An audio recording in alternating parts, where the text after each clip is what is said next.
What's up, everybody? What's up, everybody? It's your main man, Juggernaut of Multi-Platinum Production Crew. Arkatech Beatz. Shout out to my partner, Mike Trauma D. And we're back for another beat making and music production tutorial. If it's your first time here, I'm Juggernaut. Make sure that you're following, liking, subscribing, hitting the notification bells. We've produced for everybody from Big Pun to Nas, Prodigy, Mobb Deep, Jadakiss, Max B, The Game, Killer Mike, Freddie Gibbs, Saha the Prince, Shorty Low, Maya, so many others.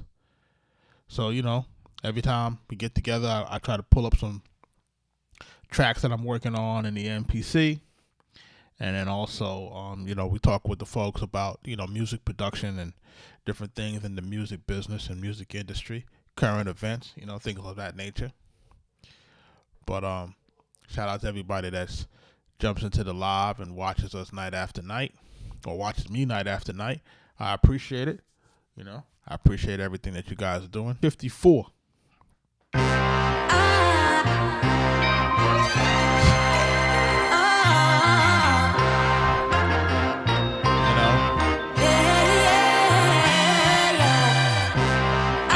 I gotta make it big today.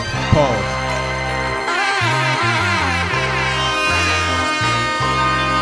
Arkatech Beatz.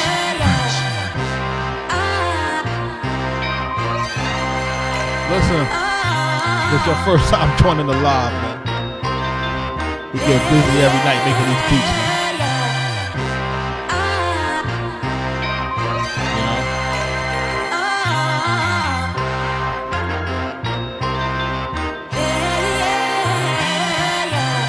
A little something I started working on a little earlier.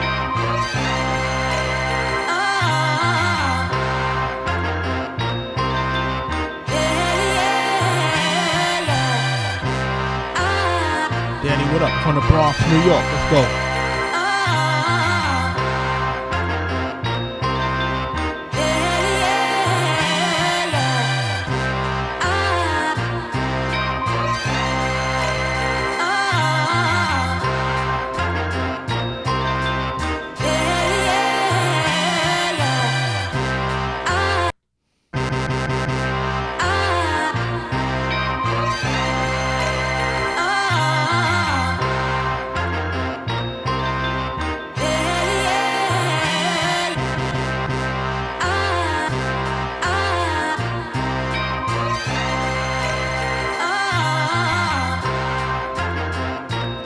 Shout out to everybody that's doing it live, man.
DJ sound, the MPC X does not have a battery.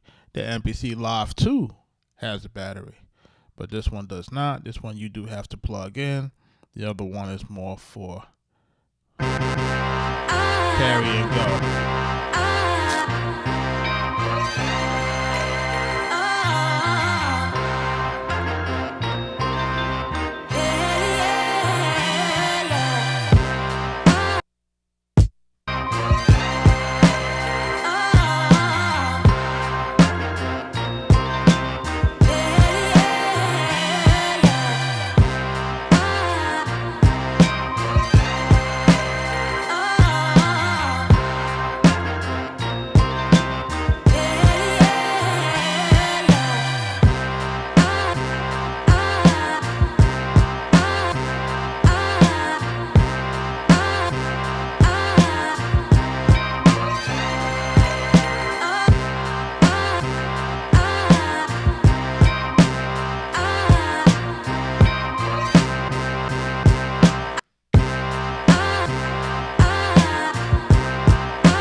Gonna create some stems on this one. Shout out to everybody that's in the live, man. Bizzle, what up?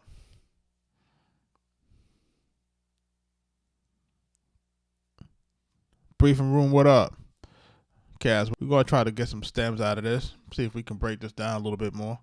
Shout out to everybody that's in the live. You know, it's your first time here, man. I'm your main man, Juggernaut, Arkatech Beatz. Listen, we get together every night. We just try to build some tracks, and then we answer questions, any and anything about the music business, man. Make sure that you're asking the questions, man, because this is a place where we want to basically give a lot of game, share a lot of stories, tell people what's going on, what's happening, what's not happening. You know, definitely want to. The only thing that we're not covering is the Diddy trial. No Diddy, son. We're not talking about that tonight.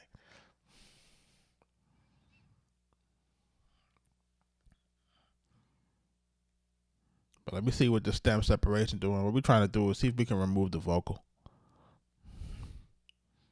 Then we have something to play along with for our verses.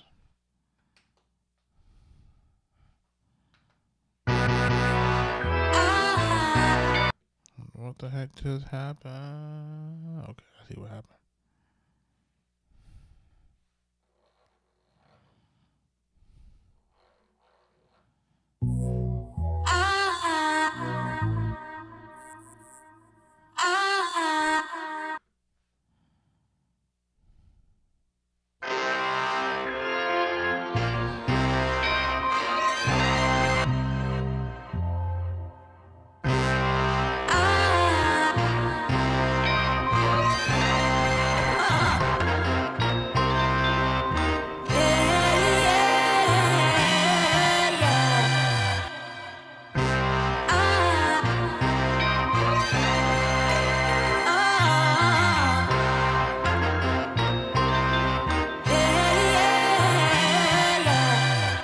Hey, Rob, you about to see a lot more of that.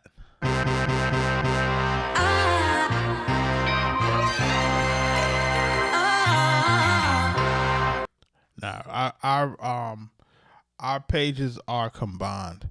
You know what I'm saying? I have a separate Instagram, but truth be told, I really shouldn't have a separate Instagram. It's too hard to maintain all those different separate joints. You know what I'm saying? Truth be told. So for those who are in a group and you want to do a band thing, you got to make sure that you have one central joint. And if you're going to separate them, you can, but it takes a lot of work in terms of getting them, managing both pages, and then also getting all of the pages verified. Like, that kind of creates a little bit of a ish storm, you know what I mean? But for the most part, if you go through our TikTok, you'll see a combination of Mike and myself. It's just I go live every night, so there's gonna be more content than me, you know what I mean? But you'll see everything inside of the joint in terms of anytime he do something, it'll be up on the page, you know what I mean? So just look out for that. You're gonna start seeing more collaborative. You're gonna see him get on this thing in a little bit, and then we getting back into the pod stuff this week. So you're gonna see more of that on the other page as well. So now let's see what the stem separator did for us. Let's see if it did anything good.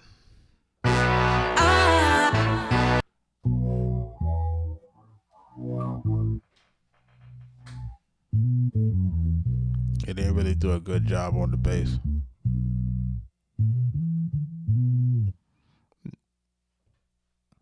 Didn't do a good job on the bass.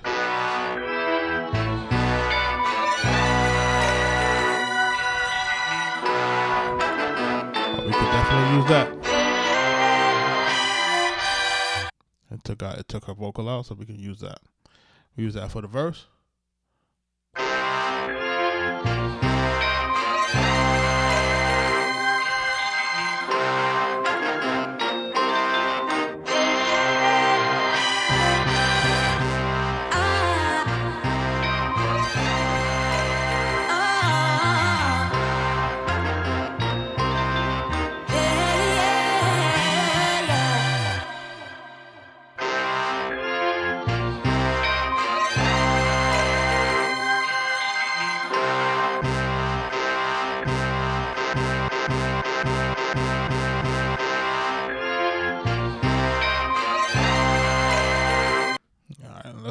Let's get the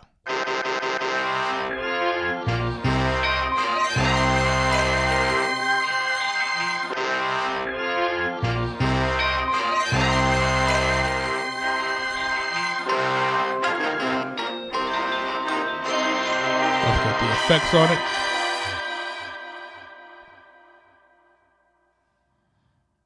Yeah, we're using a delay. Gonna get this nice and pretty.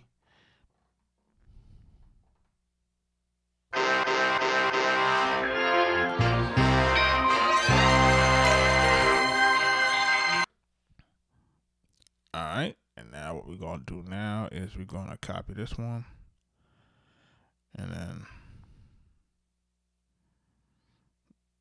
we're gonna copy this into a new sequence. Actually, no, let's not do that. Let's undo that. Let's copy to a new sequence. For right now, we're going to name this sequence number 2. We don't know which one is which yet. Now let's get the other one going. Ready?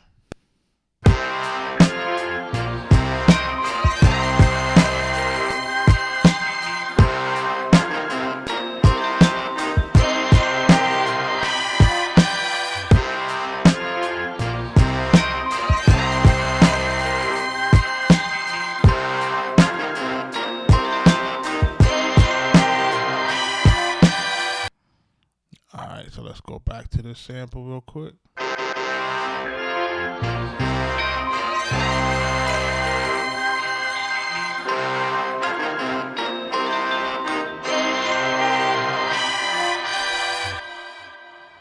Shout out to everybody that's in the live. They said they had Ghostface on it. It's L.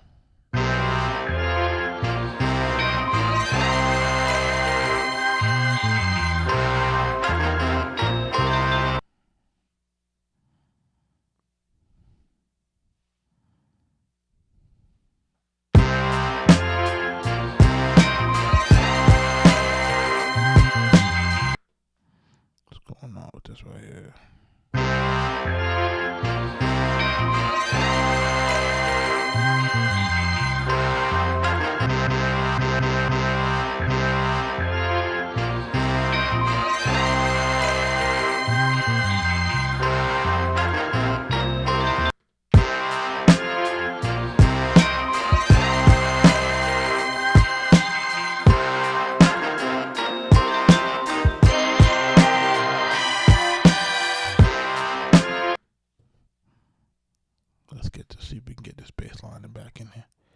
Even though I don't like how it sounds, I'm gonna try to get it back in.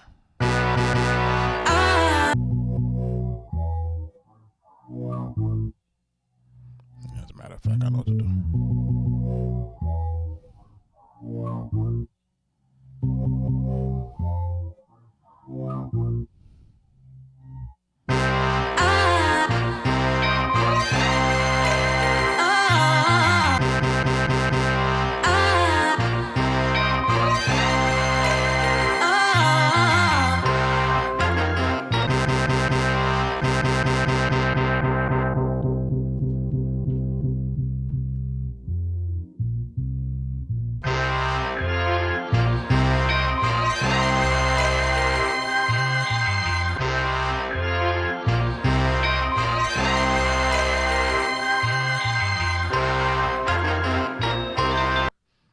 Alright.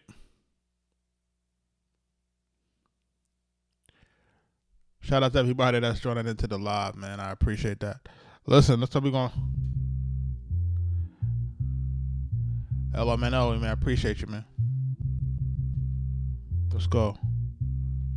What we're doing is we're filtering this now to just give us a little bit of a low end, because what the stem separator gave us is more of a high end, and it took out the bass along with the voice.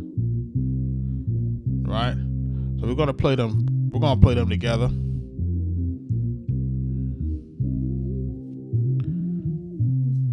know what I'm saying? We're gonna play them together. What we're gonna do is we're gonna copy this track. We're gonna name this as the bass filter, and then we'll add this in under, and then we'll try to see if we can just kind of play around with the levels to kind of give us the fidelity that we want on that. Right? Shout out to everybody that's in the live, man. Let's go. What's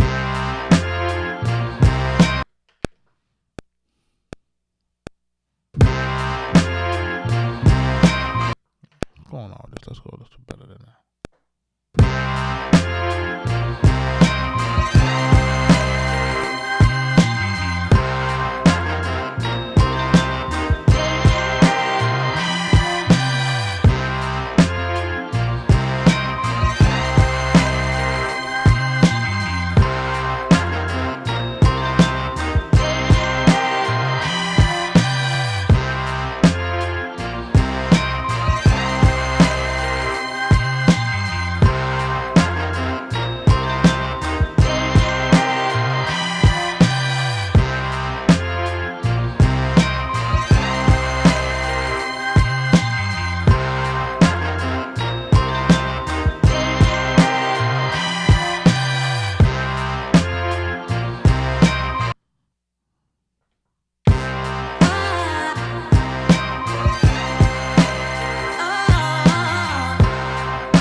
Alright, now we're gonna double this up to get this into a verse. We're gonna turn this into a verse. We're gonna make it 8 bars. So now what we're gonna try to do.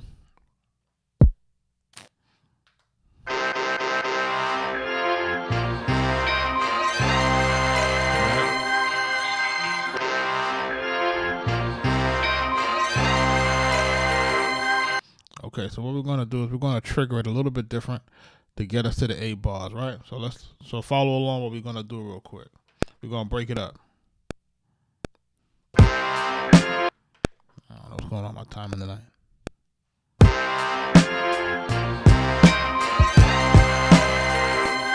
Again. Right?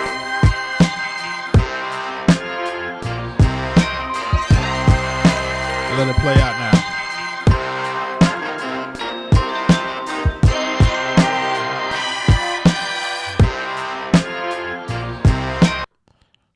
Elemental, we started this tonight, man. You know what I'm saying? I put the sample in, and then what we did is we just started to build the drums in. Now we're gonna do the same thing with the bass filter, right?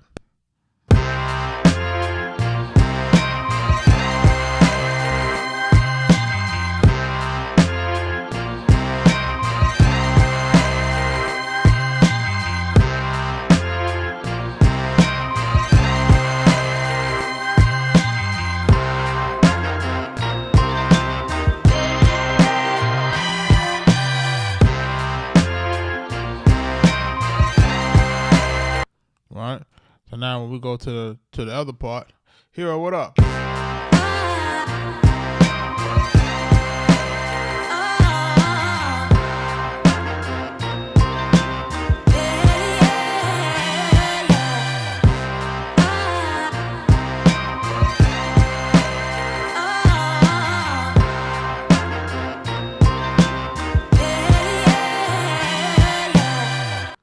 And then we're gonna let the hook play out the way that it's doing. So the hook is gonna do that 4-bar, and then the verse is gonna do that.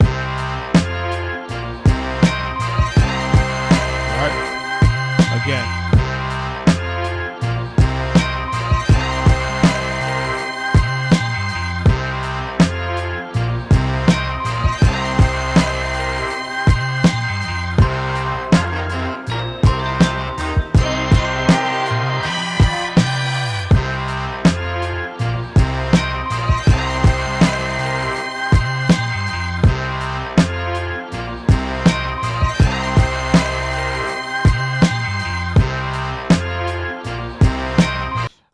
Actually, what we're going to have to do here.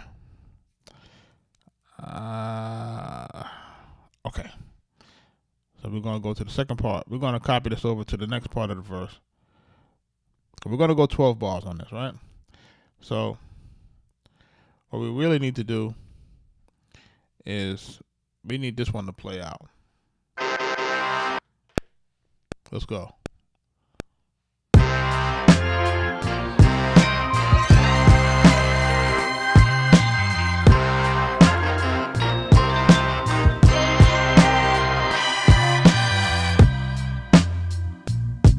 Okay, and now we need this to go into half.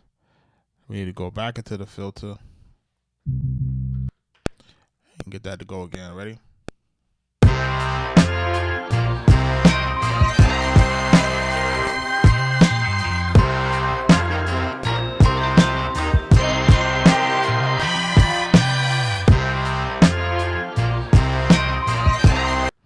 Alright, so now in the first part of the verse, I think I'm gonna need it to play off. I think I'm gonna need it to play 4 times on this one.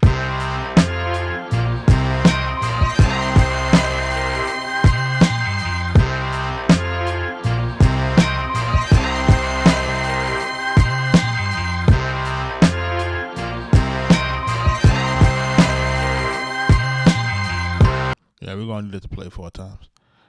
So we're gonna go back in and we're gonna trigger one more.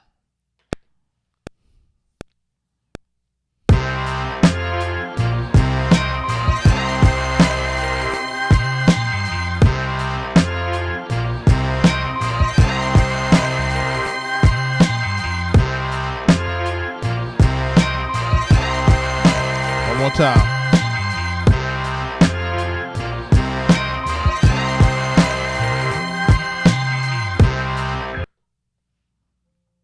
Right? And then we're gonna go.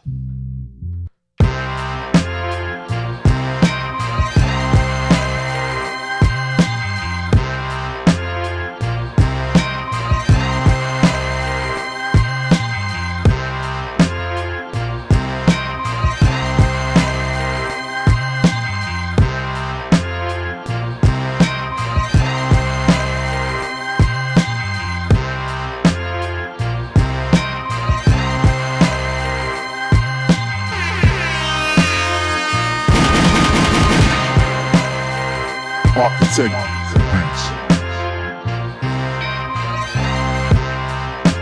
Malik is asking if I produce for Max B, man. Why you do that? I thought I told you before, but you didn't listen.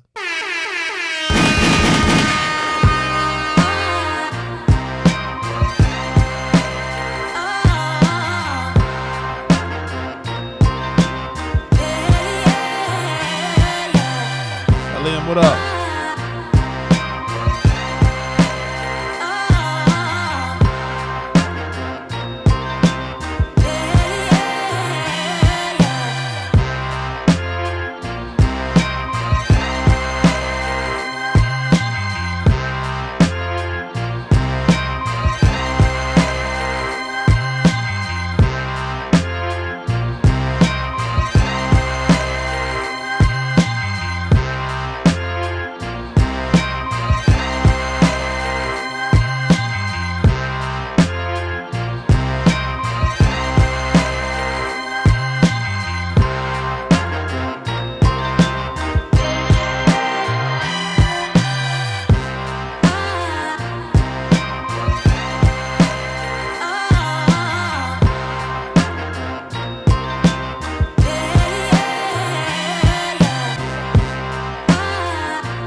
To the verse.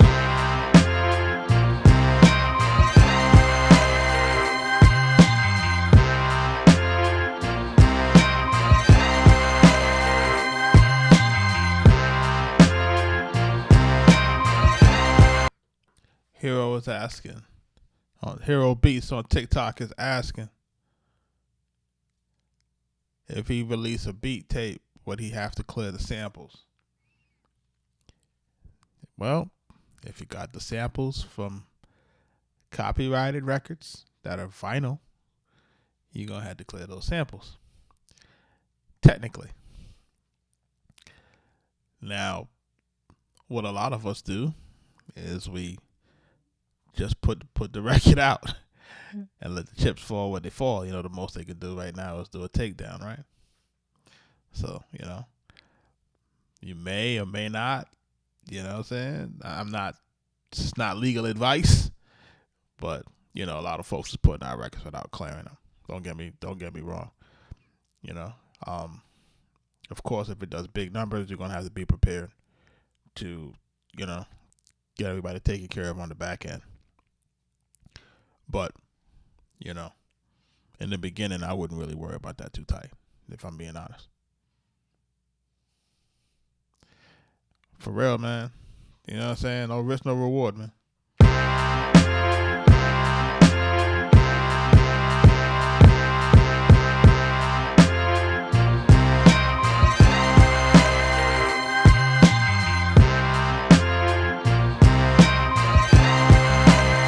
Appreciate you, brother.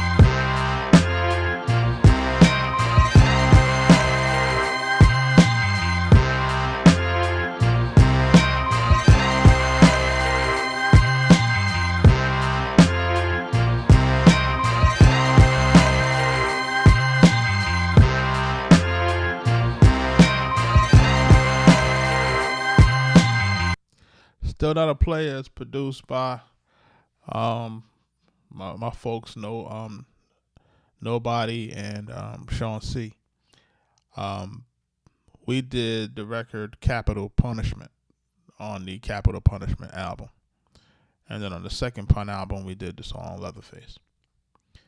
And then on the Terror Squad album we did a song called Triple Threat, which is Cuban Link, Pun, and Triple Sace.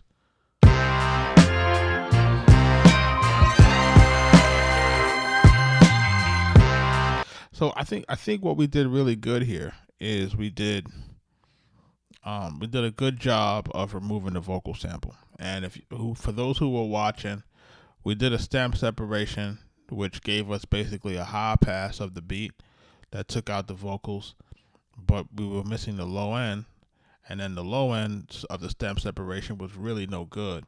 So we wind up just taking the original joint, filtering it out, and then just combining the low pass with the high pass to kind of give us in the middle. And then the main thing we'll have to do at this point, once I can take off the headphones, is making sure that the levels from the main with the vocal, go seamless with the verses. And then what we did is we triggered it where this is a 4-bar loop. For the first 8 bars of the verse, we repeated it 2 bars, 2 bars, 2 bars, 2 bars 4 times to get us to 8. And then on the 8 to 12 bars, we go for the whole 4 bars, and that gives us our verses. And then we go back to the hook. So I think we're in pretty good shape in terms of just the bones of it. Of course, if we want to add like a little bit more low end, because to me it still feels a little bit light. For those who are normally in my lives, y'all know that I like a certain type of kick drum that kind of, it's more full, more round, and it kind of pushes it a little bit. So I might have to tweak that one a little bit, and I don't really like to do that. I kind of like to pick the sounds that kind of give me exactly what I like versus having to go in and keep tweaking and tweaking and tweaking, because that adds time. That makes adds more time to your overall process. But yeah, man. Shout out to everybody that joined the live. Shout out to everybody that is following. Shout out to everybody that is liking the live. Shout out to everybody that's sharing the live. New subscribers. Yeah, I really don't have to do that, man, because I like to just we really have to be meticulous about picking these drums, man. Like, for real. Like, you gotta pick these drums, and you gotta be kind of going back in and going back, taking the kick out, taking the snare out. You know what I mean? This particular this is really like a drum sample. Hold on.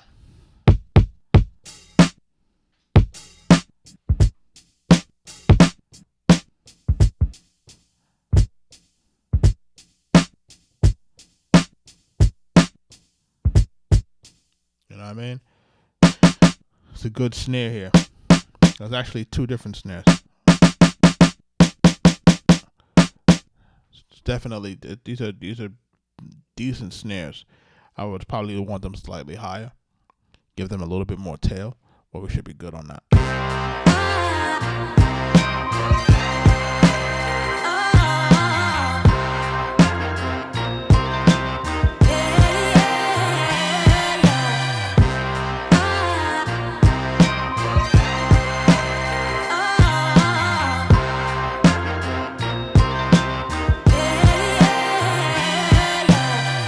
JP, what up?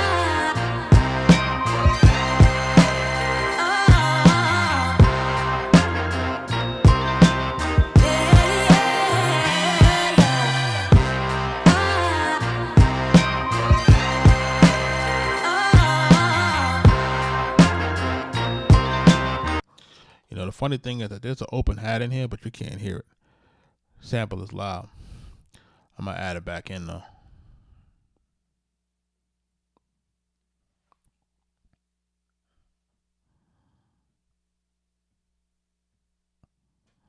You can barely hear the hi-hats.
Chad, I need a name for the beat, man. I need a name for the beat. Somebody said 50 Cent would sound good on this one.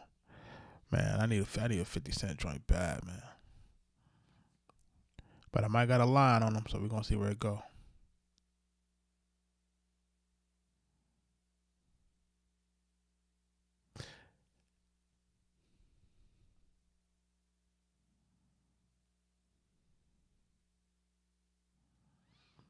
JP, you say you got a podcast about talking about AI? Freedom. Yeah, I need some freedom. Listen, man, there's so much going on with this AI, man. It's really incredible. I ain't gonna hold you. It's really incredible. Like, it is really something else. And I really hope that guys are really taking the time to use something. You know what I mean? Today I was in a today I jumped on a call today, right? And I'm gonna put you guys on a little bit of game.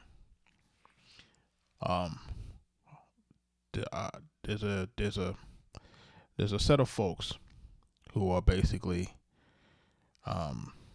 creating what we would call AI influencers.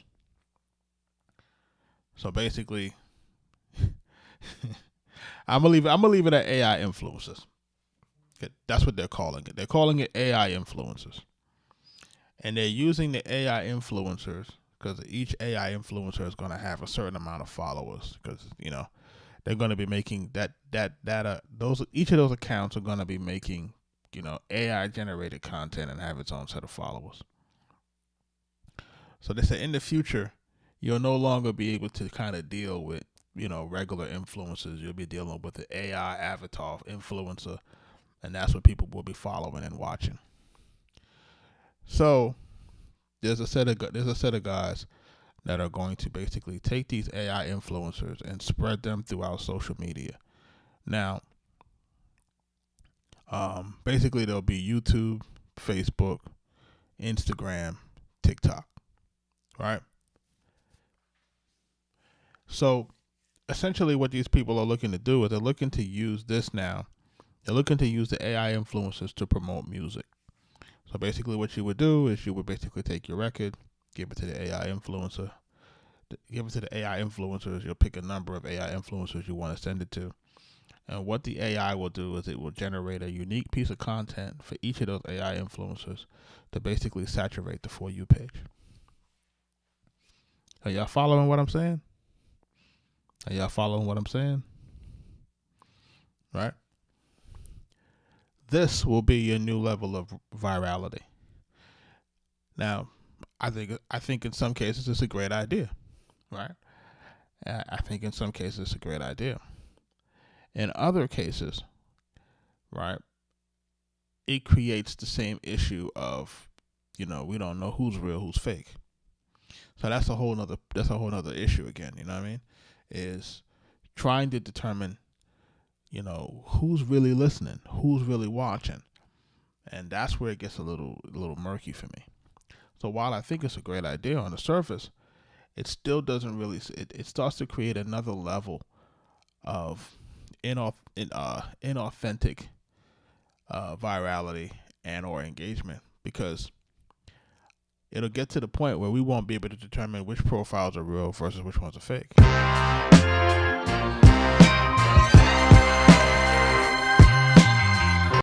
So shout out to Elon Musk, who people thought he was crazy for telling people to pay to verify your account, and people thought that people were paying for like celebrity verification, and that's not what was happening.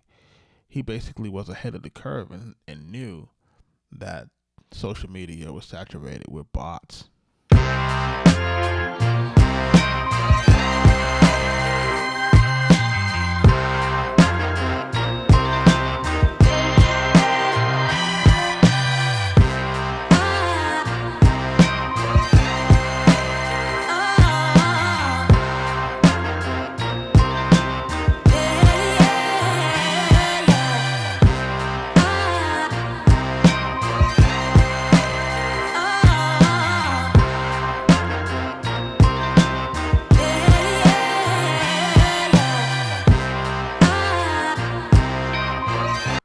Shout out to everybody that's in the live.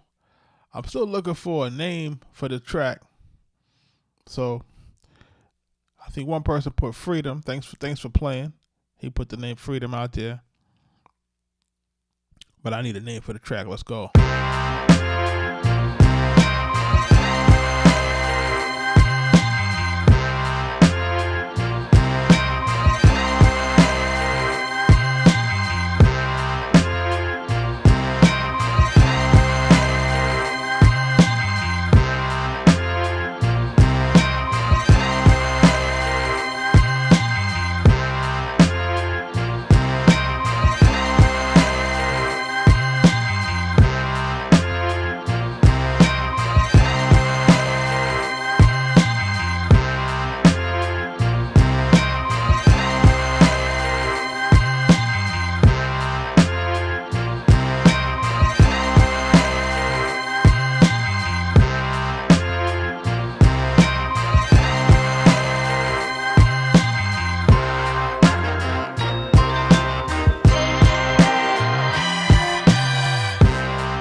Calvin, what up?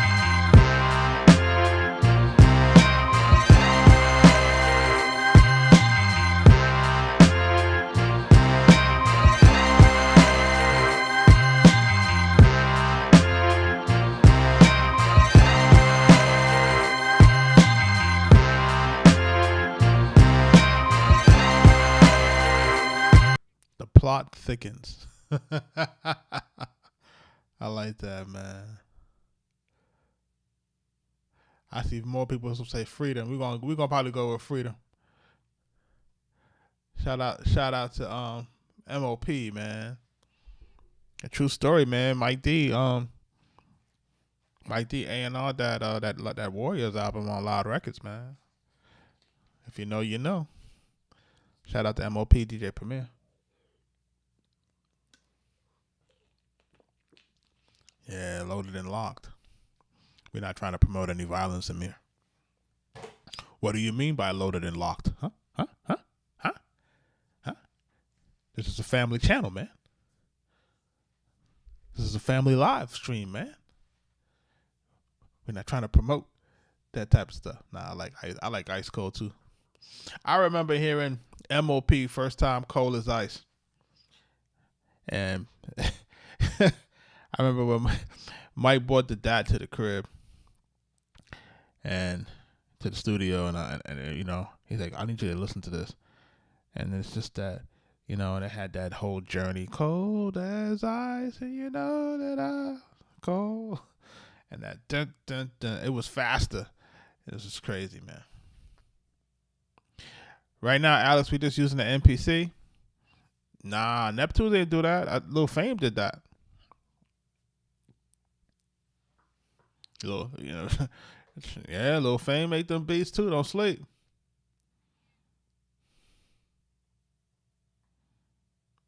Shout out to Sean Anthony Baker, man.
Shout out to everybody that's in the live. We're gonna go with the name Freedom. We're gonna save this. Look at my NPC acting funny. Shout out to everybody that's in the live, man.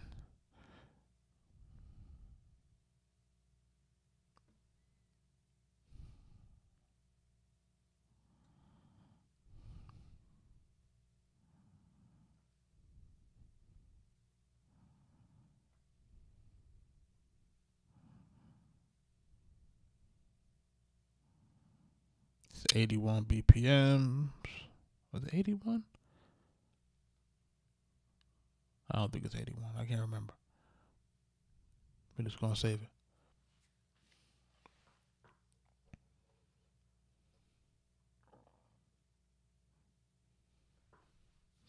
He said you sold your MPC and your Triton. Yeah, I saw my ASR and my Triton, and my Phantom, and my 1680, and my JV 1080, and my Planet Fat, and all that other stuff. Do I use an external hard drive for the sound? I do have a SSD drive in here. I did place one in here. I did do a video so you can see how we put the drive into the MPC. That's on YouTube. Make sure y'all are copying the books, man. You got to make sure that y'all are understanding what's happening in this music business. Like I was saying earlier, I was basically on a call with some guys that are basically going to be using AI to market music now. So, it's something to pay attention to, man. Things are changing very, very quickly. And, you have to kind of, get into this emerging technology. Guys are, the labels are calling these guys. It's basically like, like how you see the streamers use clippers, but instead of there be clippers, it's going to be AI avatars doing that. So which books do I recommend? Of course, I always recommend, on Donald Passman's book, All You Need to Know About the Music Business. I do recommend Making Money in the New Music Business. I also recommend Music Money and Success. And if you go to the Calvin, if you go to arkatechbeatz.com and you just go down, scroll down to the main page to where you're going to see a section for books, and you're going to see our recommended reading there.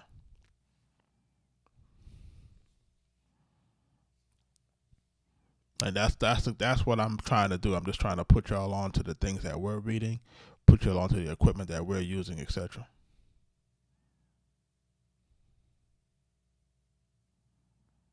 Yeah, people are going back to buy the Yeah, people are buying some of that old gear, but I wouldn't get it. You know what I'm saying? Because truth be told, you could really sample all those sounds into this thing, and you go for it. Yeah, but for those who are just starting, what we tried to do is we tried to create a list of practical books. Rich, what up? We tried to create a list of a gear list, a gear guide, so everything is on arkatechbeatz.com. If you just scroll down, you'll see it's on the main page. Just scroll down and you'll be able to see like everything as far as the books, the recommended reading, what else? The gear guide, stuff that we're using. So so you're not being left in the dark. I really want people to understand what we're trying to do with this. With this live stream, man, being 54 days into a live stream. Says, do I stack the drums? It depends. It depends. If I'm doing some trap music, yes, I might stack some drums, stack some claps and some snares. If I'm doing 808s, right? 808s on top of kicks, I may stack those drums. But you have to choose your drums really wisely if you're stacking drums, so that that these frequencies aren't clashing, not muddying up your music. You know what I mean? Making it more muddy than it needs to be. Shout out to Shade on TikTok asking those questions. Rich Harmon, what up, man? I tried to get on at 9 o'clock, man, but 9 o'clock came and went.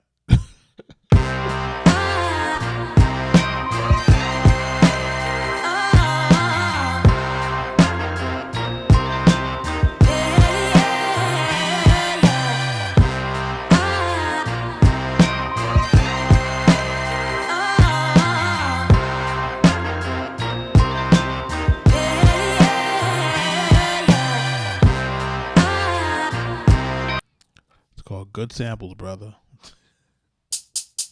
Good samples, brother. You gotta be digging for some good samples. And some other stuff.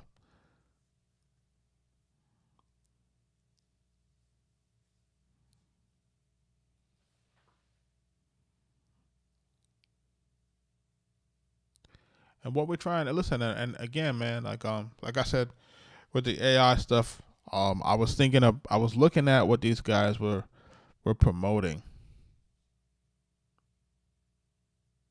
I mean, sometimes you have to correct it though. It depends on how you got your timing and your time correct. You want to hear more Journey samples? Listen, man, if they didn't cost so much to clear, you'd hear a lot more of those. But what else was I saying? I was talking about that, and then also, I think the other night I was telling folks about making sure they're checking their ASCAP stuff. Make sure you're checking your ASCAP, checking your records, the records that you register. You just want to make sure that you're paying attention to that.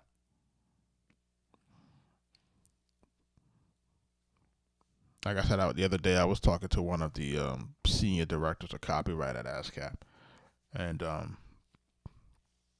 I had an issue on one of our records where it had our publishing company, which is Arkatech Beatz LLC ASCAP.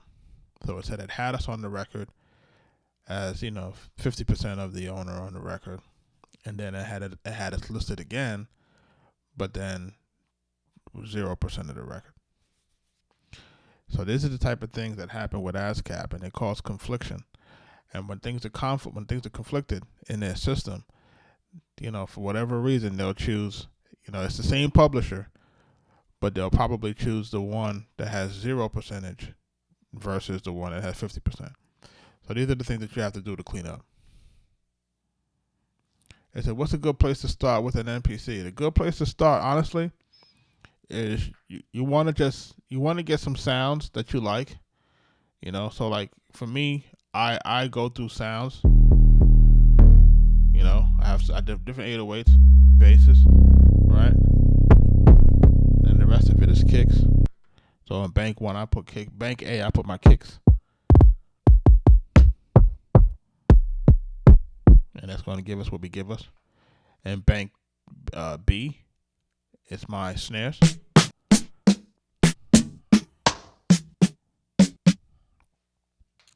C, of course, is my percussion, like hats and stuff. And then, of course, D is like my sound effects. Arkatech Beatz. And then my samples when I load them in.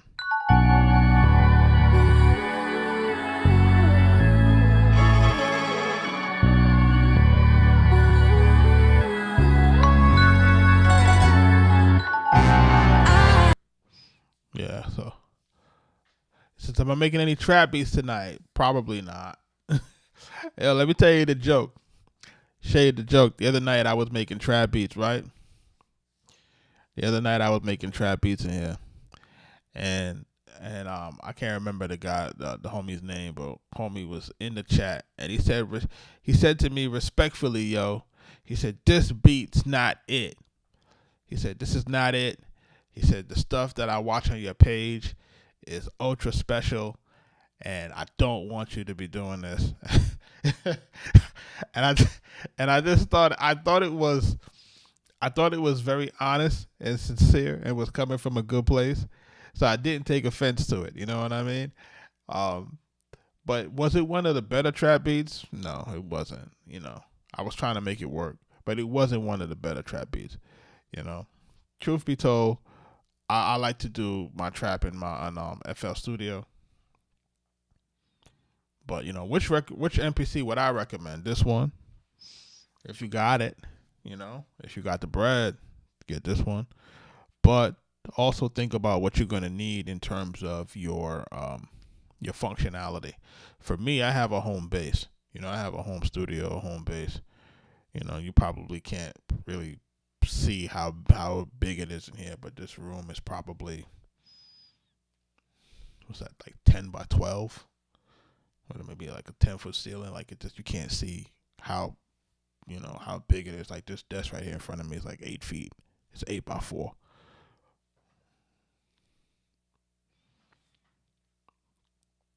You know, so it depends on what you want to do. Like, so if you want to do MPC-X, this is an MPC-X special edition, but a lot of people like the Live 2, right? Because the Live 2 is mobile.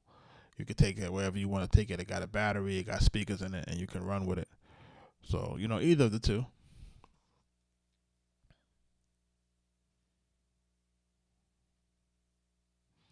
Yeah, sometimes, you know, every beat is not cool, you know. But I don't know. I've been on here for quite a few nights. So for who been with me on these for all these nights?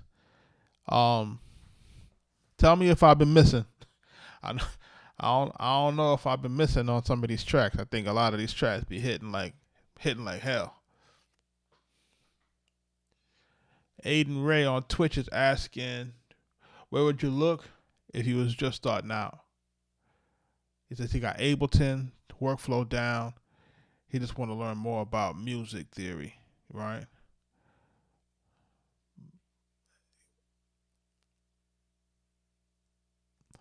Everything he's finding out online seems to start with some sort of prior knowledge.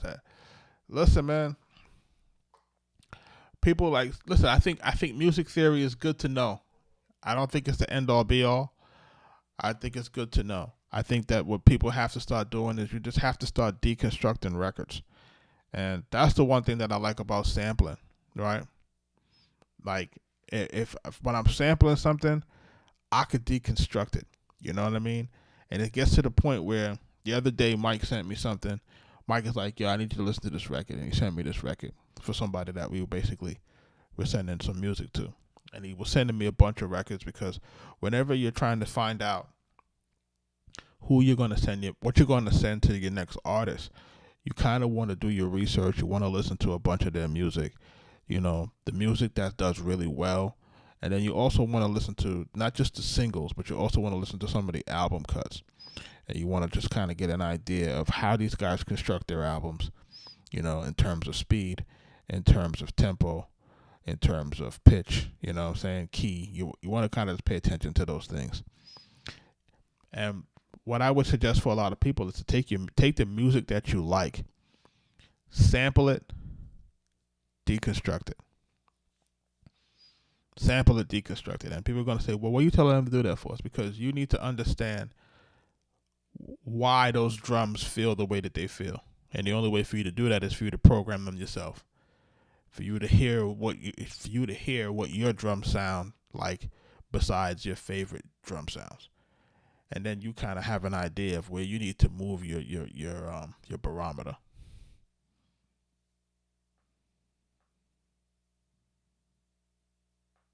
So a lot of people are moving around with the portability for the Live 2, like Rich Harmon is saying. But Aiden Ray, man, I would tell you to do that. Like, I know people are saying, hey, music theory, etc., etc. What you want to start doing when you start deconstructing people's records, you're also training your ear. You're training your ear to listen for the things in the mix that you might not have heard before. And that can only happen if you're listening to your favorite songs over and over and over again.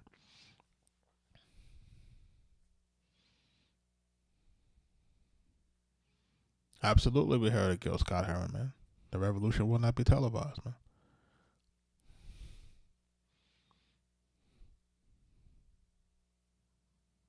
You know who has a very good sonic album? Victoria Monet. If you listen to that album, it's mixed a certain type of way that's it sounds sonically very, very, very something that I think everybody should pay attention to. You know what I mean? And every now and again you'll hear an album that sounds flawless, and you just gotta listen to it. You gotta see where all the sounds are placed. And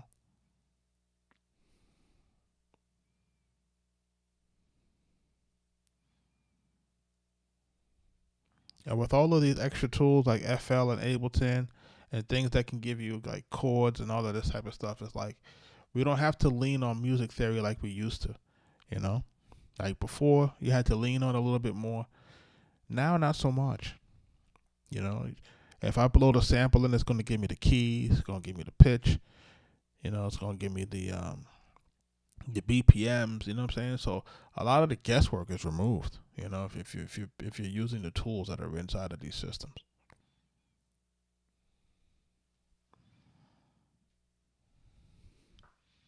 Let's listen to this Freedom beat one more time.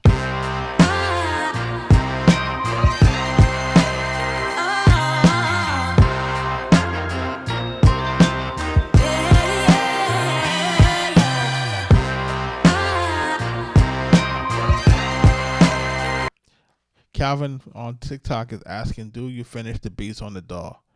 Calvin, would you believe me if I told you that I didn't? I don't, man. I don't. After I'm in the live, I may take the next day to listen to it loud. And once I listen to it loud, like this thing, let me tell you something about this box. This box, sometimes when I export some music, it's so loud. It hits so hard. Like, you know what I mean? I'm like this thing is coming out of it's out of the box like red hot. In some cases, I got to bring it down. It's so hot.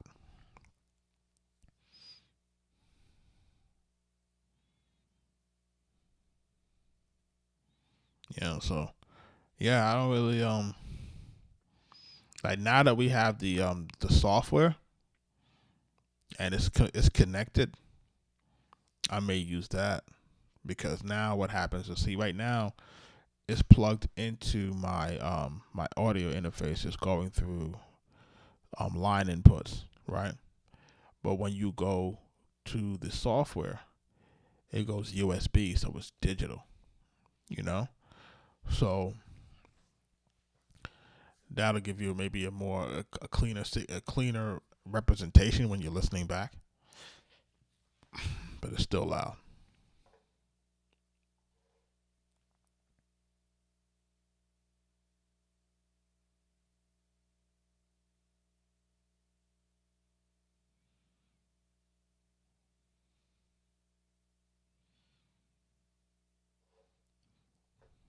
Aiden, I hope that these lives are helping you kind of, just kind of get a feel for what we're doing.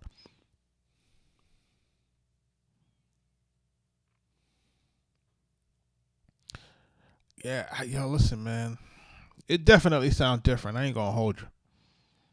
It sound different. It sound different, man. It do. I can't lie to you. And I keep telling y'all, like, the Lloyd Banks record that we did recently. That was done in Serato, and although it hits pretty good, it ain't it would have probably been louder coming out of MPC.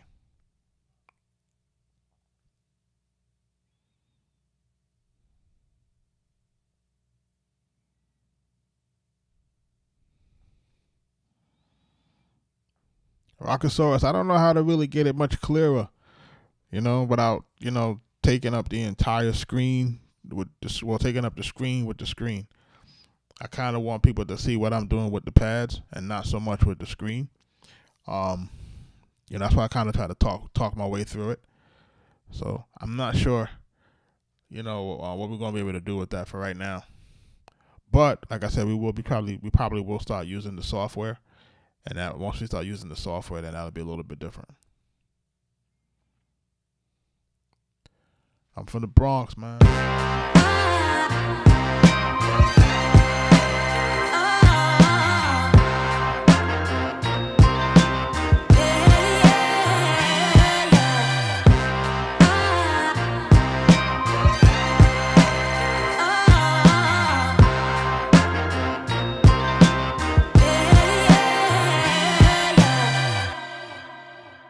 Aiden Ray, yes, these are our books. These are the books that we put together because we felt that we needed to put something that was easy reads for artists, producers. If you notice, it's not large reads. You know what I'm saying? We wanted folks to kind of learn different aspects of the music business. We wanted to break it down for like this music publishing. It has a little bit of a glossary. For things that you need to know, terms you need to know. There's different things. For hardcover, for the hard copies, of course, you can get those on Amazon. If you want digital, you can get those at arkatechbeatz.com.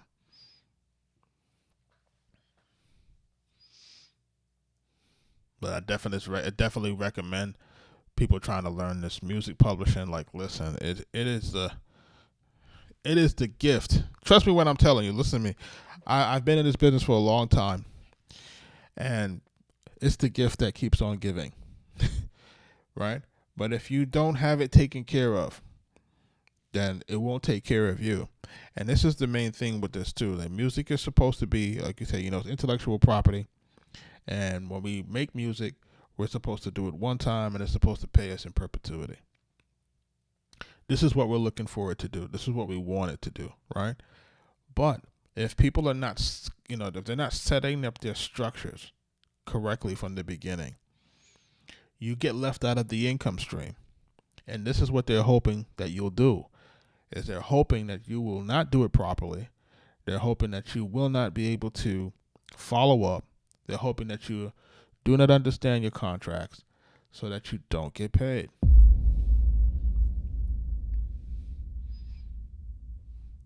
This is the game. The game is to confuse you, make it all convoluted, and then run the clock. Right? Because if you don't register a record on time, ASCAP is not going to pay you more than a year back, right? A year in retro. If you don't have a lot of direction for the sound exchange from your major artists, if you worked with them, if you produce for them, because this is the game that the labels play. They make different things so that they can have revenue that you can't share in. So, say for example, when we first started out, there was no sound exchange. You had your master recording royalties, which is basically where you get your advance from, and every time a record is produced, it creates a royalty for you. Then you had your publishing, which consisted of your mechanicals, your sync, your performance royalties, right? So what was happening was the songwriters were getting rich, And the labels was like, damn, we can't, if they don't give you the publishing deal, or if they don't, try to get it in the piece of your publishing, the labels wasn't getting any of that money. So they said, how can we make another royalty, right, so that we can make some money? So then they come up with this thing called, they come up with the sound exchange, right, where they say, hey, there's another copyright here for the sound recording, right? Because, you have the composition and then you have the sound recording of two different copyrights. They said, oh, we got the sound recording copyright here. And what we can do with this is we can create a royalty for that the label and only the featured artists share in, but not the producers and songwriters. See how that works? So the labels continue to kind of create these things to make revenue for themselves and try to find ways to circumvent you and get you out of the royalty stream. And the only way for you to get into the sound exchange royalty stream, you have to get a letter of direction from the artist, and they have to sign the letter at inception, because if they don't, you can only go back maybe about 3.5 years, and then you start to lose out on your income.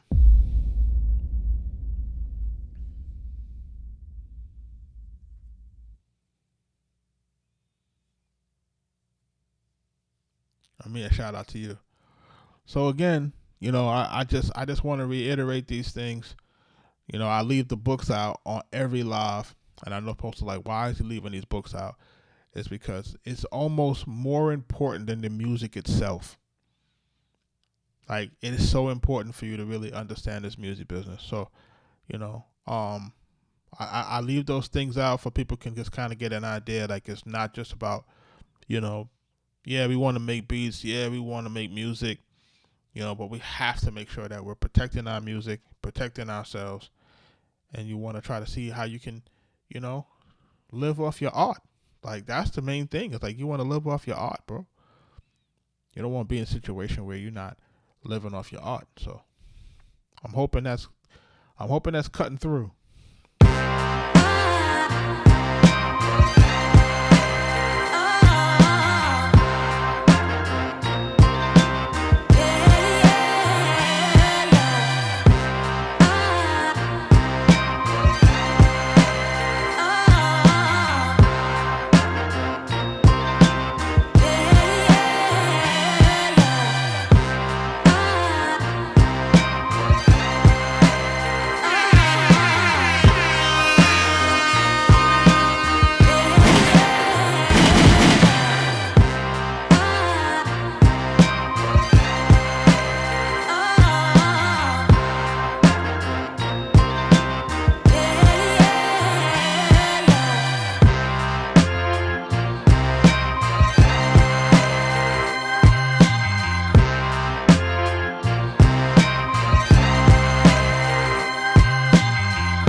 Aiden Ray, if I'm going to say which one should you go first, go with the music publishing one first.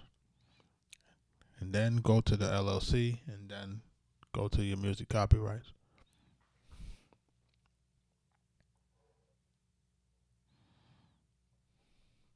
And let me tell y'all another thing too. You know how folks say, oh, yo, you should give that to your lawyer. Your lawyer this, your lawyer that, your attorney. You don't got an attorney? Your attorney this, attorney that. Your attorney didn't read the contract. Yeah, the attorney read the contract, man. Sometimes the attorney don't advise you on good business. I'm telling you. Sometimes your attorneys do not advise you on good business. What happens is, and this is no slight to the attorneys, but they get so caught up into the way things are supposed to go, So say, for example, like when I start out my beat right here, I start out with a template, and then I build from my template. So a lot of the attorneys because they have done those type of deals previously, they fall into this regimented kind of way of thinking about each deal. You're right.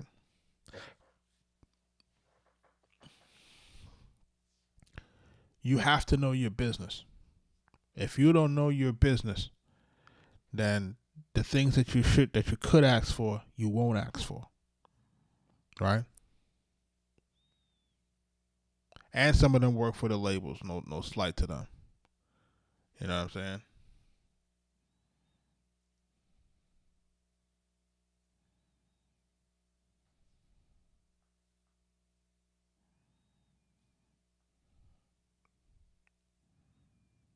And you have to know your business. You got to know your business, man. I'm just letting people know you got to know your business. Me and Mike had a situation one time where we did a record for a major guy. They make an offer to us for the music. We rejected. He was like, nah, that's not enough for who we are. They came back. They doubled the offer.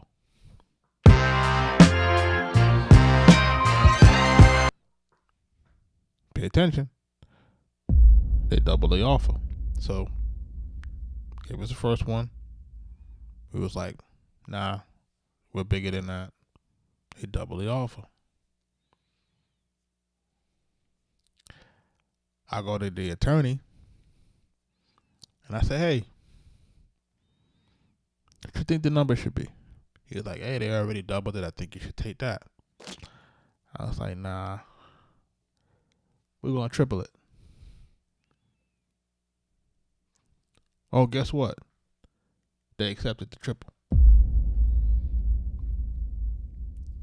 Now, the truth be told, we probably could have quadrupled it. Right? But because the attorney said, you'll be lucky if you get the double, it kind of made us feel like, he could be right. But we said we're going to go for the triple anyway. Wind up getting the triple. But now when you look at it in retrospect, you could have gotten more than that. So what happens again is what I start to realize, and what I want you guys to realize, is that these folks are sometimes operating in different type of caps, right? So you have to understand what you want. You have to understand your value. You have to understand your marketplace value. You have to understand, probably more than anything, the amount of leverage you have. Like, you need to understand the leverage that you have. You need to understand that. And you need to make that translate into your negotiation, and don't let the attorney talk you out of it. See, that's the thing here that people got to realize too, man, is that the attorneys are here to take your terms and put it into contract form. But it doesn't mean that they're good negotiators, and it doesn't mean that they're good businessmen. Be clear on that. Be clear on that. Be clear on that. Sometimes you can be advising your attorney, and they're gonna keep going in the direction that's comfortable for them, because that's the way that they do their business. And you have to keep bringing them back and keep saying, listen, I want this. Make sure we get this. Make sure. Right? Also, something that I noticed, and I want my folks to really pay attention in the chat. If people are watching, definitely I need y'all to pay attention to this one. Pay attention to this if you're an artist, producer, musician, and you're in the music business. Right? Sometimes the council will have a perceived value of you. Right? So, for example, for us, it's like, we're producers, right? Or we're producers on face value. But the reality of it is that we're not just producers. We're rights holders, right? We make masters just like the record label. So we're rights holders. We own a copyright. We exploit our copyright, and we use that to, we license our copyrights through publishing, and that's how we make our money. So what you don't want to happen is you don't want these folks to just relegate you to just being a music producer. Because when you're relegated to just being the music producer or relegated to just being an artist, you basically sell your master for a royalty. And in this game, this day and age, you ain't supposed to be selling your masters like that. And if you are selling your masters, you're supposed to be getting a much, much, much higher royalty based on where streaming is, right? And a lot of these attorneys are locked into the old way that things used to be. Now that we've been able to release our own music and we're independent and we do this and we do these things, we get to see where all the revenue is. And that's why I also encourage artists and producers to put out your own music. You put your music out so that you can understand where the money is being made. So when you get your DistroKid or you get your TuneCore statements, you see where the money is made. You see which territories pay. You get to see it. So now when you get into a situation where you get a deal with a major, you know what to look for. You know if you're not being paid correctly. You see where things start to line up. So, just a little bit of game for y'all in case y'all understand that.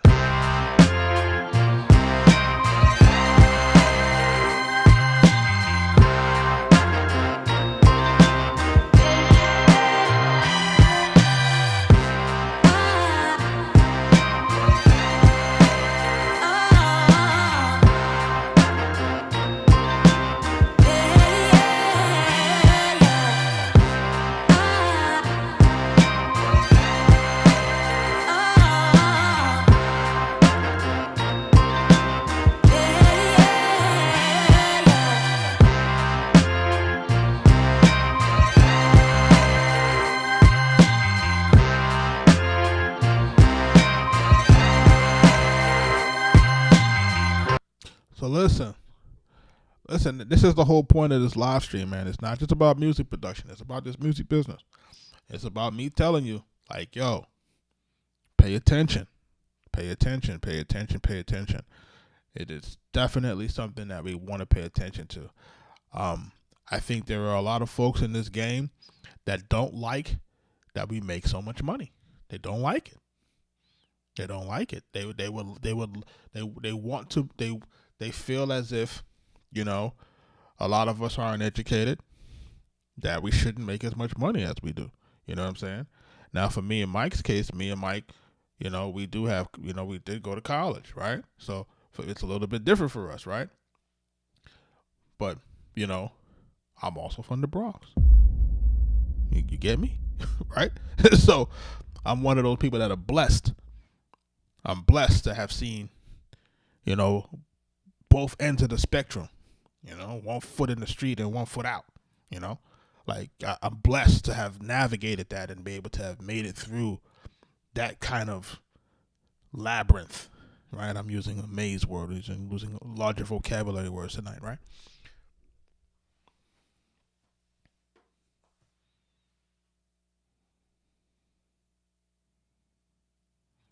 In order to monetize your beats, the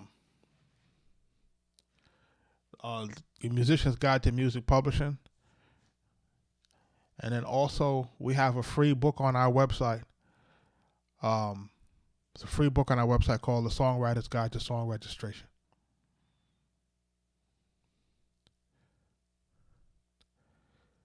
How important do you think online presence is? Online presence is everything now. That's the new currency.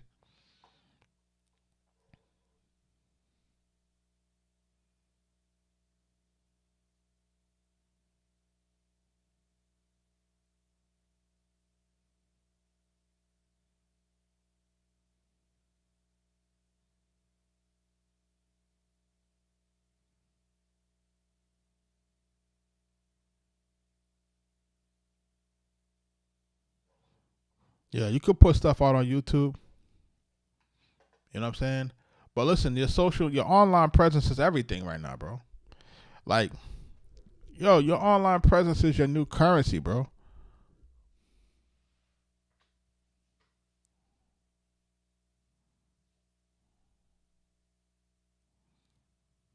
Calvin, rephrase your question. I'm not sure I understand that. But what I'm saying in a nutshell is, yeah, you have to, you have to put your stuff out on your online, bro. If you're a photographer, if you are anything that you're doing right now, you're gonna have to do it online, bro. And you got to be online frequent, like, it's free right now. Think about what's happening right now on social media. You got some platforms that will literally pay you to promote yourself. All right. So if you're consistent out here, you're promoting, you're posting on YouTube, you're posting on Twitch, you posting on Kick and all these places. You posting like crazy. You streaming, you posting. Eventually, you become monetized, and when you become monetized, you actually get paid to promote yourself. Like you can't make this up. This is the best time to be alive. What advice can you give on how to juggle family time, work, and music? John C., what time is it? What time is it? So that's almost midnight, right? Listen, you're going to have to be up when everybody else is asleep. I ain't going to hold you. You know what I'm saying? You must be in a different time zone. You must be central. On Eastern time, it's almost midnight. So you're going to have to be up when everybody else is asleep, bro. Like, true story, man. I think last night I might have got like 4 hours of sleep. I ain't going to hold you. It's like, when things is on your mind, you got to get it done. And remember, you got to segment time for the family. You got to. That's just part. That's part of it. You don't do all of this for you not to have time for the family, right? So for me right now, my kids are out of school, right? My kids are out of school right now. Now, of course, I could have opted to put them in summer camp and all that stuff. But what happens is, in this day and age, people, you have to, pay attention to your children. Not to be a little preachy, but, there seems to be a concerted effort for people to try to really control the minds of your children. So you want your children to be around you, and you want yourself to be the primary influence for your kids. And that's just me saying that as an older guy. I didn't start having kids until I was 40. You know what I'm saying? So me just telling you what it is. So I keep my kids, during the day. We do stuff, you know what I'm saying? We do Canva, we do FL. Of course, we're going to do math and all that other stuff, but, I'm literally showing them the stuff that all of us are using right now. PowerPoint, I'm showing them how to do that now. Make your presentation. I present it to me. Make sure that you're good communicators, public speaking. Like all the stuff that is important, that's what I'm doing with them kids, And then we spend time with the wife, and then, we got to do what we got to do with that. You know what I'm saying? So it's just balancing that, man. You know what I mean? It was very hard for me at first. I have to admit it. I say it's very hard because, again, we didn't have kids until 15 years into our relationship. You know what I'm saying? so like my wife younger than me. You know what I mean? So but we really literally didn't have kids for the first 15 years of our relationship. We was out here just living life.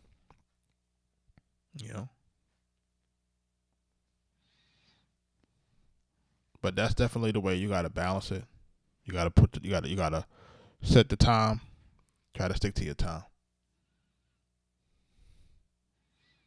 Stick to your time, man.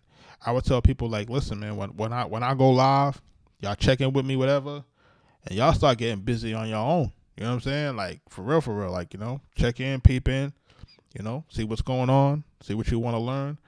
And while I'm cooking, you cook. You know what I'm saying? Like, while I'm cooking, you cook. Because a bunch of people get on their joints when I'm cooking. They put their joint up and they cooking when I'm cooking. And this is the way that we kind of keep each other on task to make sure that we're producing. that keep producing. You gotta produce. It's a consistent thing. You gotta produce. Think about it. You're one piece of content away from your life changing. One. You're one piece of content from your life changing. You don't know which piece of content going to change your life. It could be content number 51. It could be content number 210. Content number 3055. You don't know, but you got to be in here to do it. If you're not here to do it, you ain't going to know which one's going to change your life.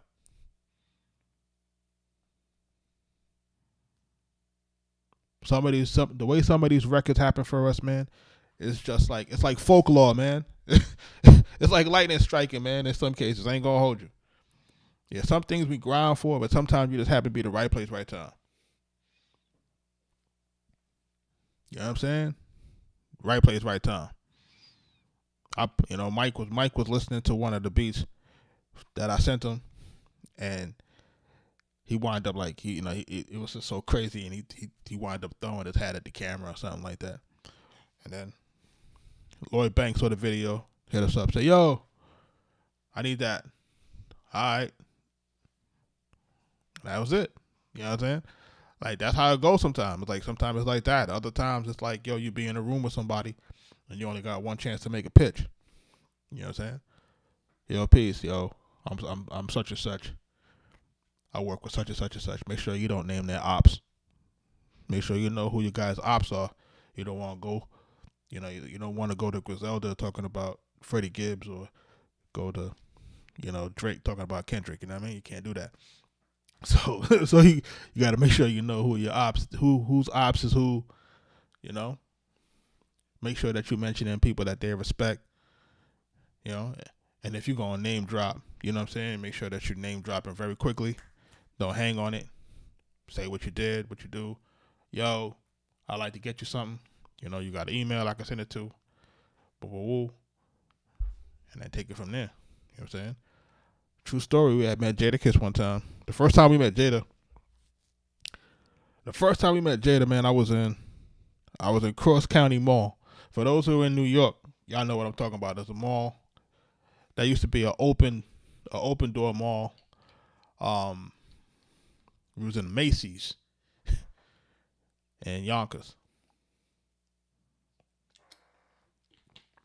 For those who know. And at the time, we had got his manager's information, Ice Pick, and then we were going to Powerhouse Studio a few times, but nothing stuck. Nothing stuck. All right, so nothing stuck in the beginning, right? And when we were going, it was when we had met him, man. This was like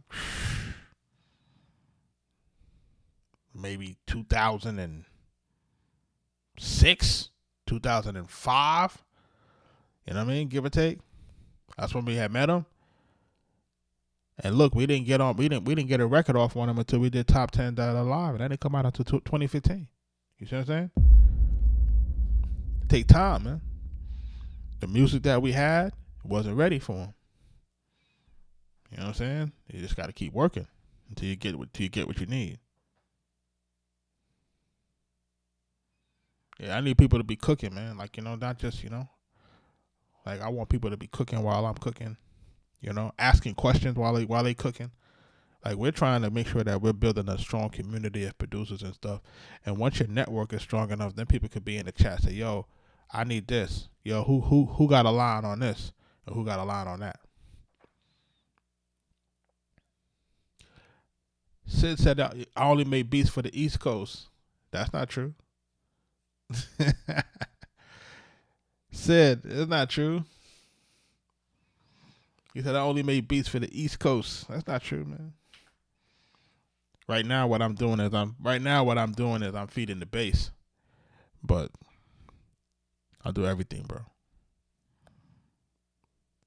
I got records with Game, you know what I mean? I got records with The Game. I got records with Obi Trice. I got records with Waka Flocka, Shorty Low, Killer Mike, Saha, Freddie Gibbs. So we everywhere, bro.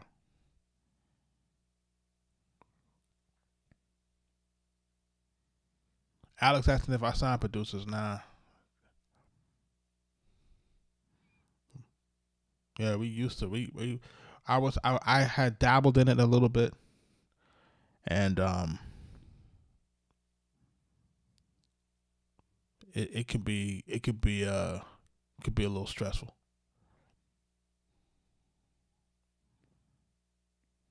I had an artist one time that we were kind of managing, and we weren't really managing because the artist was asking me to manage him, and I told him directly. I said, listen, I just had my kids, right? So my kids are 22 months apart.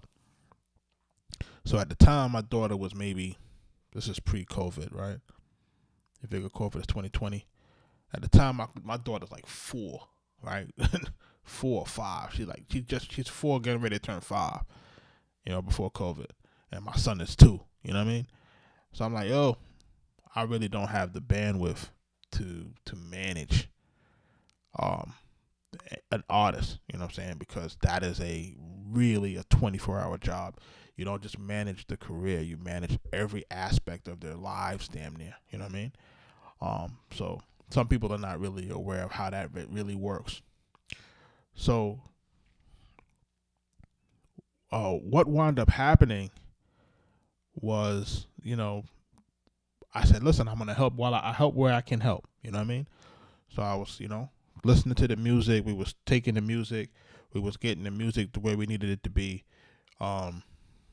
We was getting them producers. We was trying to build the whole project for them, and then we started to move them around to the labels and different type of stuff like that. And then, for the artist became a little bit frustrated, right? Because the artist was like, yo, you're not, he got frustrated because he wasn't feeling like he was getting the results fast enough. And everybody who's been in this music business, like I said, you don't know what your number is, right? You don't know which record is going to convert or change your life. You don't know. You put these records out and you don't know, right? Just because 50 Cent did a bunch of mixtapes don't mean it's going to work for you. Just because Russ put out a song every week, it don't mean it's going to work for you. You know what I mean? Like, you don't know what's going to work for you until you out here putting in the work, putting stuff out, seeing what the market does, and getting, real live data. So to kind of land the plane for this story, the artist was basically a little bit frustrated with that things weren't moving fast enough for them. And, the reason why, they were frustrated with it, and he made it very clear to me, was, in order for him to do the stuff that he was doing in music, he said he had to risk his freedom. Right, so he was still in the street. And he said, now you go home to your big spot, whatever, where you live. But for me, I got to go back into this trench. So every day that I'm out here, that I have to be out here doing something that I don't want to do, I'm risking my freedom. So then I kind of understood the perspective of, listen, he needed something to happen. He needed it to happen quickly, And I'm okay with that. If we have to get help, we get help. You know what I'm saying? I'm okay with that. At the end of the day, we're trying to just get you to the finish line. It don't have to be me. You know what I'm saying? As long as you're not being taken advantage of, and as long as you get to where you want to be, and as long as you're going to have some integrity when you get there, right? Like, when you get there, you ain't going to be like, well, whatever, peace out, But as long as you got some integrity, and you're going to be like, yo, you held me down, this is what's good for your time, whatever. Okay, I'm good with that. We're not trying to make it into a situation where people got to argue and be fighting about it. So, really, at the end of the day, that's part of the reason why we don't really sign people, sign like producers and stuff. And then when we are working with artists, we want to make sure that artists are very much self-driven, and then they're able to manage their day-to-days, and then we're able to add on to that, right? So we can add on to it. If you're already kind of rolling and you kind of have some things going, we can add on to that. We can give you value and saying, hey, don't do this, do it this way. Don't do that, do it this way. Then we can kind of do weekly check-ins and say, okay, what we got going on? and then we can start strategizing, and then we say, hey, do A, B, C, D, E, F, G, until you go, right? This is what I need you to do. Go execute it, you know? And as long as we got that type of relationship, we good. But if I'm telling you what to do and you're like, well, Jug, I can't do it, I need you to do it, that's not going to work. You know what I'm saying? Like, I could tell you where you need to go, but you got to still execute it. I can't lift the weights for you. You got to lift the weights yourself. You know what I'm saying? So that's just some of the stuff that we want to make sure that when people ask about like managing artists and stuff like that, you see a lot of people that are creatives, and you know, sometimes they just need a little push. You know what I'm saying? And you might tell somebody like, hey, I see what you're trying to do, you know. And I meet a lot of people, and I tell people a lot of different things, and you know, I see a lot of stuff. I've been around a lot of people. I see a lot of things, man. So I can always see what somebody has, you know, a creative gene in them, and if they got that kind of, if they got the chops for it, you know. He said I should have helped Lil Wayne. Listen, I still haven't listened to the Lil Wayne album, but let me tell y'all something, man. And I keep saying this every night when we on live. If you are a major artist and you have access to capital, there is no excuse for poor production in 2025. There isn't an excuse. You have more access to more producers than any time in history. And y'all tell me if I'm lying. All you got to do is type in music production in TikTok, and you see so many guys making dope beats. So I don't understand what's happening with these guys. You know what I'm saying? But again, you know, surrounded by the yes men. The yes men ain't telling them, yo, that joint is trash, man. Somebody got to tell you that it's trash, bro. If you're not willing to fight behind it, man, then it mean it ain't good.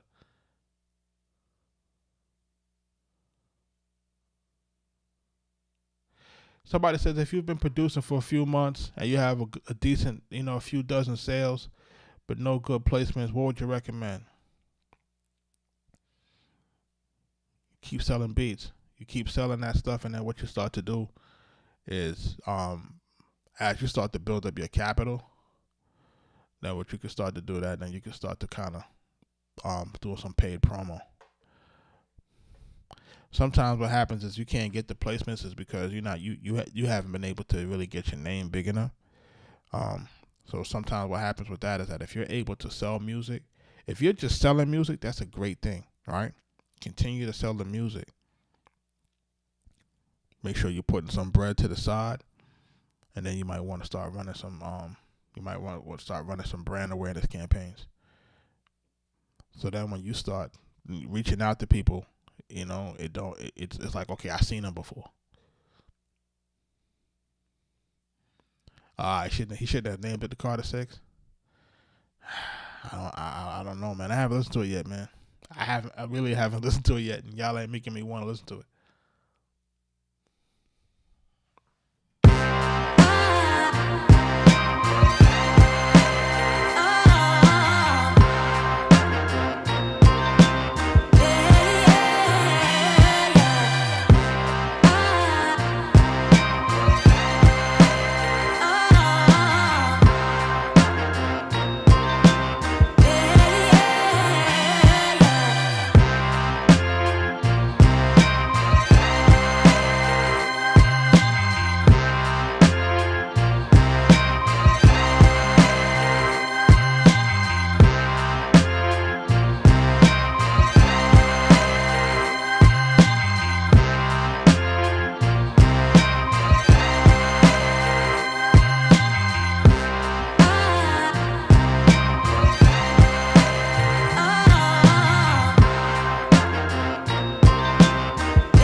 Shout out to everybody that's in the live. Cameron, I hope I answered your question, man.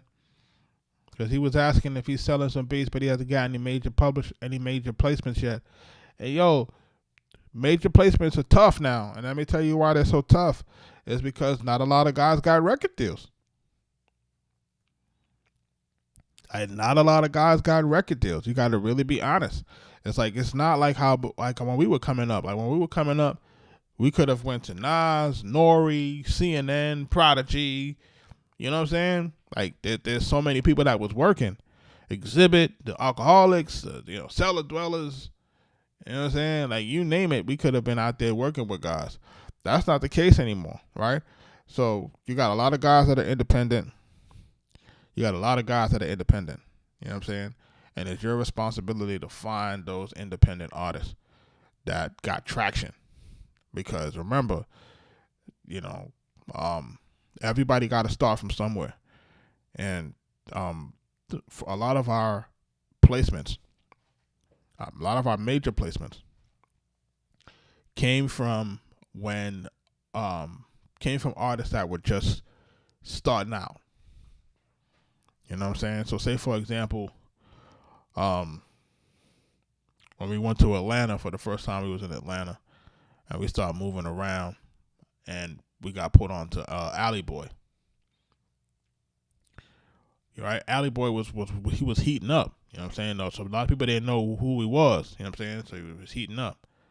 So, we said, we got on the ground floor and we started feeding him the music. Then who's right there? Oh, that's Trouble. Oh, okay. We see Trouble. We like, oh, he a star.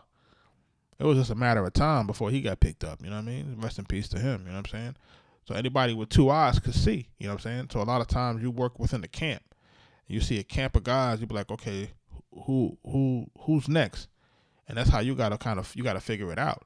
You know what I'm saying? Like our music with Meek Mill is early. It's right before he signed to MMG. It's right before. You know what I'm saying? And then once he pops off, you got the credit already. You know what I'm saying? You've worked with him. You know what I'm saying? So yeah, would you like to be part of the bigger situations? Sometimes they come back, sometimes they don't. You know what I'm saying? You can't handcuff yourself to that. You got to take the credit, and whatever credit you get, you got to make that work for yourself. You know what I mean? Like, never think that because you work with an artist that it's going to make sure that it's going to help you to get work with your next artist. It don't work that way. You have to take whatever credit that you get, and you have to publicize it in such a way and market it in such a way for you to go get your next placement.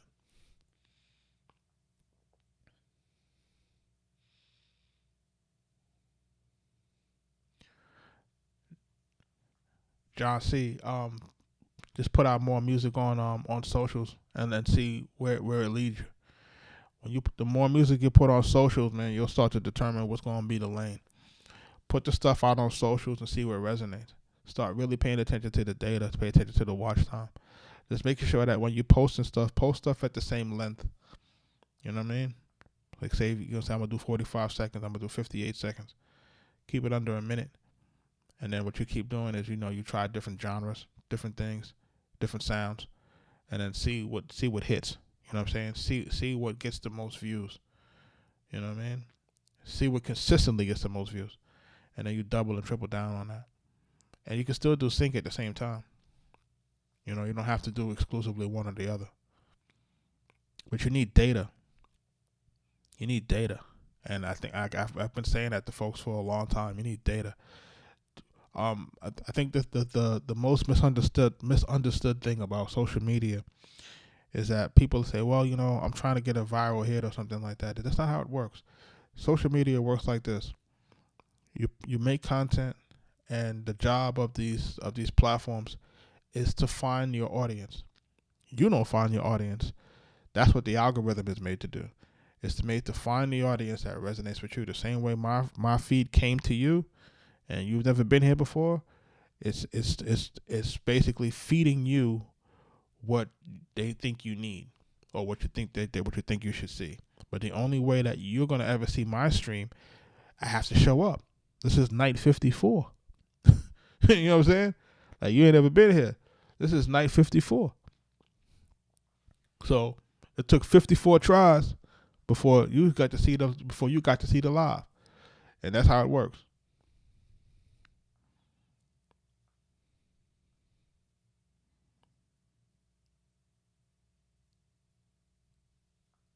Who else got questions in here, man? I'm about to jump off. We've been here for 2 hours. I told you them kids out of school, man. They don't care what time I go to bed. They're going to wake me up.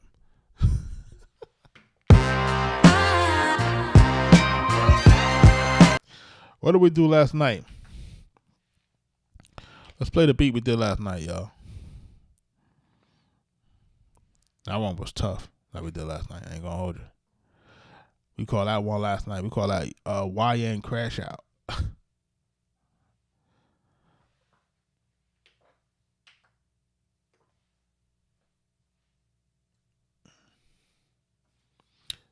This is, what do you think about ghostwriting? It's okay with me. I don't have any issues. You know what I'm saying? I wish more of my favorite artists would have got ghostwriters and made their careers last longer. I think the pride in hip hop of not wanting to have a writing team is what keeps people stagnant, man. What people don't realize is that you don't have an infinite well of hit songs, man. Every artist has their highs and their lows. And I think that if you have a team of writers, you can extend your career, sort of like how Drake does. And I think that's the smartest thing ever. Aiden Ray, man, have a good night, bro. Stay locked in.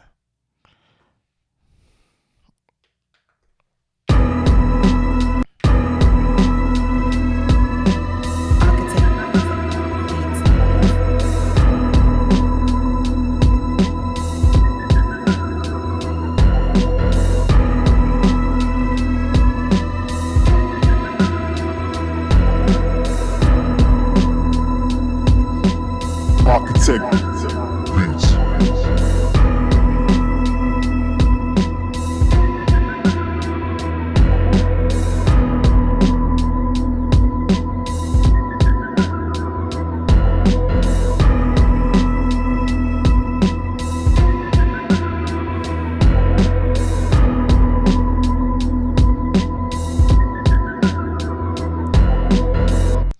And that's pretty mean, man. It's definitely pretty mean. It's some mean beats, man. I ain't gonna hold y'all, man. Every now and again, we make something that's really mean.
Kaz, man, appreciate you, man.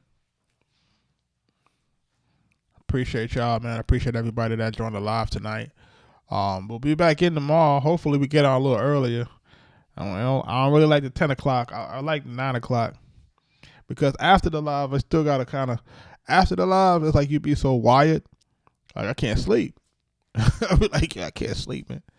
So I'd be up late, and then I'd be doing stuff. And then my lawyer get pissed. He'd be like, yo, man, why you sending me emails at 3 o'clock in the morning? I'm like, yo, I'm up. You know, if I'm up and the house is asleep, if business is on my mind, I'm take care of business. You know what I mean? So that's how it worked for me, you know what I mean? But I need everybody to make sure that they stay grinding, man. Thank y'all for the gifts. Thank y'all for the likes, sharing everything. We will be back tomorrow. Again, like I said, music production tutorials. I really should just call it music business tutorial, to be honest. You know what I'm saying? It's music business. It's really like mini master classes.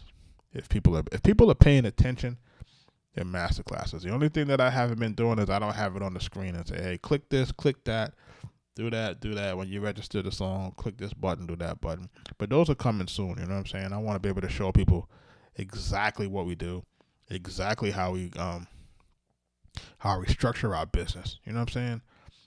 Shopify, Facebook ads, Google ads, digital products, everything. You know what I mean? Like, just really showing people like this is how it all works. And if you can get it to work, then it'll create a good circle that it'll continue to move for you. You know what I mean? So that's what we would like to see. Hopefully we can get it there.